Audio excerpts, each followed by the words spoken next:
নমস্কার। আজ থেকে শুরু করতে চলেছি একটা নতুন অধ্যায়। আমরা আমাদের জীবনে চলার পথে বহু সময় নিজেরা কষ্ট ভোগ করি, দুঃখ ভোগ করি, কখনো খুব আনন্দে থাকি, কখনো দুঃখে থাকি। তো তার মধ্যে যিনি আমাদেরকে খুব সহজ সরল ভাষায় পথ দেখান, এরকম অনেক অবতার পুরুষ রয়েছেন, কিন্তু আমি ব্যক্তিগতভাবে মনে করি আমাদের ঠাকুর শ্রী শ্রী রামকৃষ্ণদেব, তার কথামৃত বা এছাড়া ওনার যে আরও বিভিন্ন বই রয়েছে, সেই বইগুলোর মাধ্যমে আমরা ওনার সম্বন্ধে আরও অনেক কিছু জানতে পারি, বুঝতে পারি। তো আজ থেকে ইচ্ছা প্রকাশ করছি এবং বলছি যে আমি নতুন করে শুধুমাত্র রামকৃষ্ণ কথামৃত এবং ঠাকুরের যে বিভিন্ন বইগুলো আছে সেগুলো প্রত্যেক দিন ছোট ছোট কিছু ভিডিও আমি এই পেজটার মধ্যে ছাড়ব, এবং যদি আপনাদের সেটা পছন্দ হয় তাহলে আপনারা আমার সাথে একটু সাথ দেবেন। যদি ভালো লাগে তাহলে লাইক, কমেন্ট, শেয়ার করবেন। আপনারা আমার পাশে থাকলে খুব ভালো লাগবে। নমস্কার। তো আজকে থেকে শুরু করছি।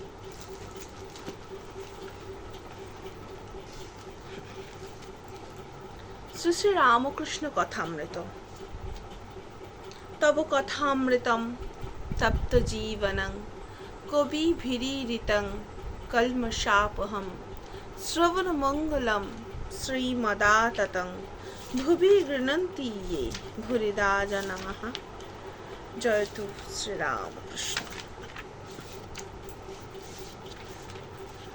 ঠাকুরের এই কথামৃত আমরা প্রথম থেকে শুরু করছি। ঠাকুর শ্রী শ্রী রামকৃষ্ণের সংক্ষিপ্ত চরিতামৃত, উপক্রমণিকা যেটা, সেখান থেকে আজকে পাঠ করছি।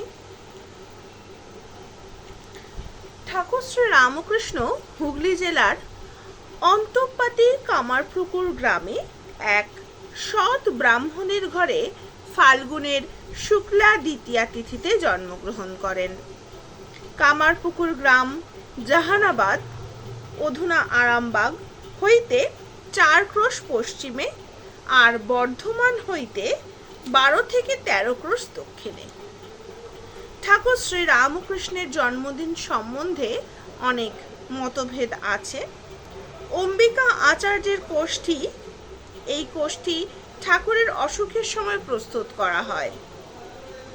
3রা কার্তিক 1286 এবং ইংরাজির 1879।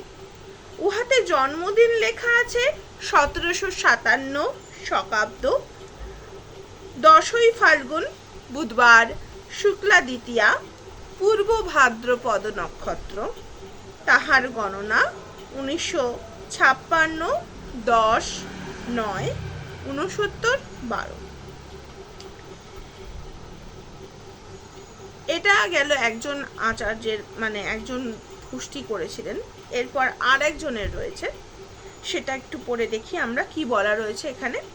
বলছে ক্ষেত্রনাথ ভট্টের 1300 সালের গণনা 1754 10 9 0 12।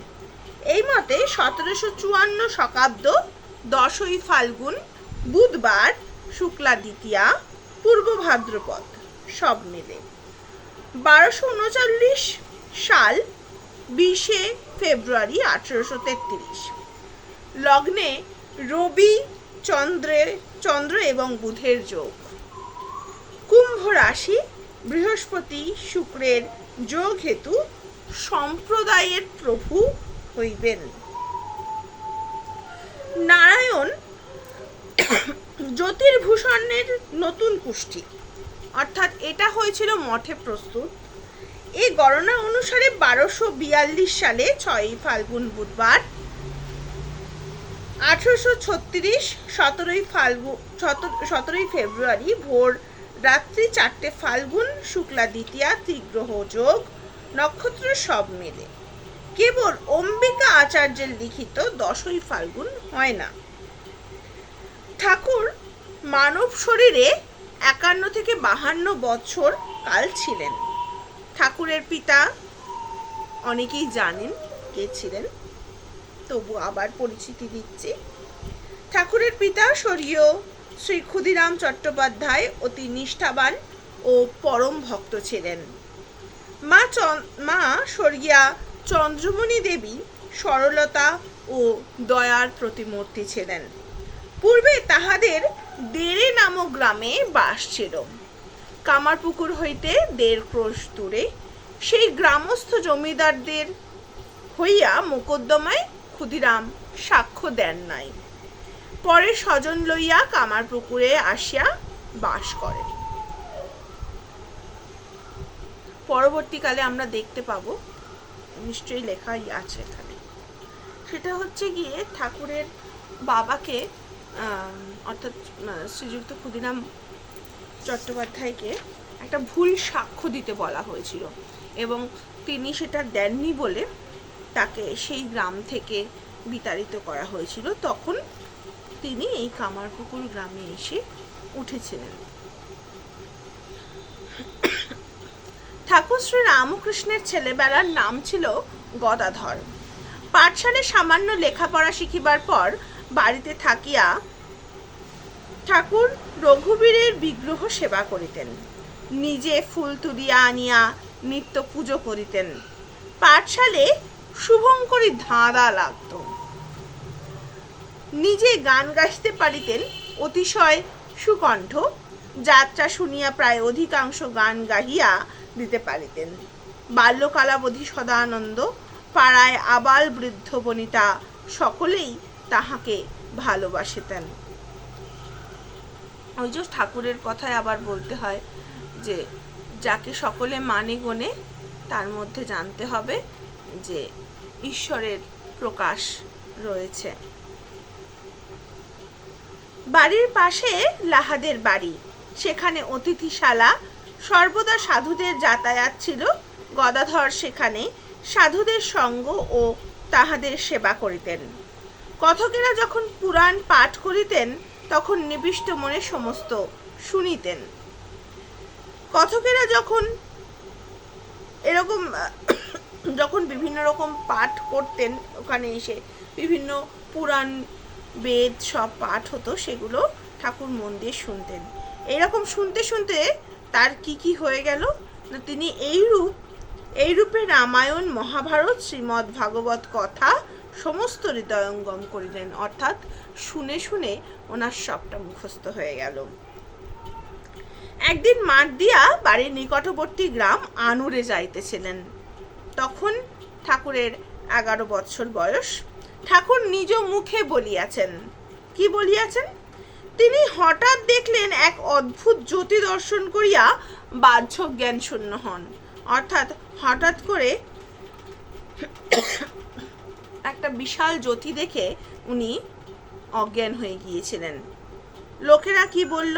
লোকেরা বলছে মূর্ছা, কিন্তু অ্যাকচুয়ালি ঠাকুরের যেটা হয়েছিল সেটা হলো গিয়ে ভাব সমাধি।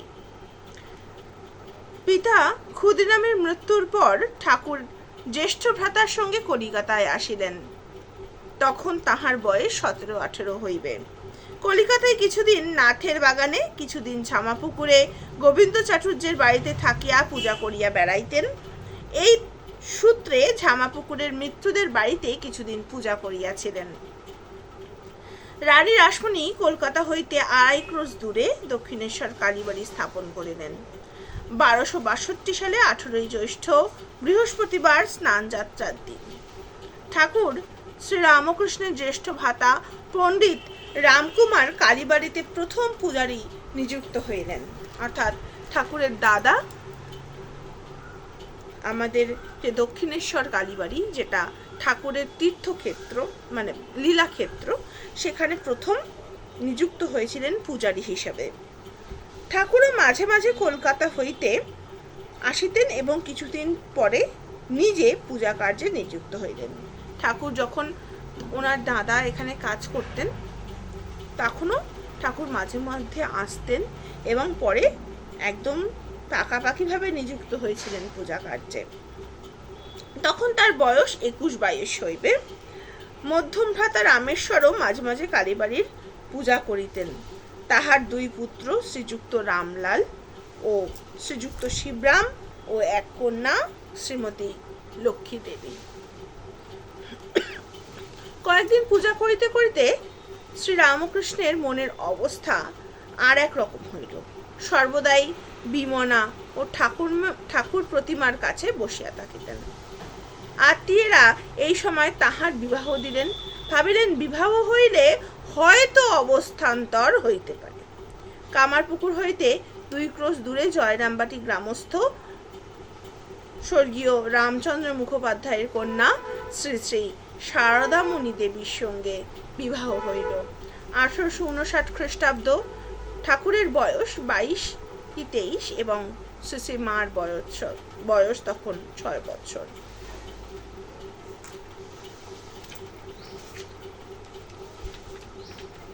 এরপর বিবাহের পর দক্ষিণেশ্বর কালী মন্দিরে ঠাকুর শ্রী শ্রী রামকৃষ্ণ ফিরিয়া আসবার কিছুদিন পরে তাহার একেবারে অবস্থান্তর হইল। কালী বিগ্রহ পূজা করিতে করিতে কি অদ্ভুত ঈশ্বরীয় রূপ দর্শন করিতে লাগিলেন। আরতি করেন, আরতি আর শেষ হয় না। পূজা করিতে বসেন, পূজা শেষ হয় না। হয়তো আপনার মাথায় ফুল দিতে থাকেন।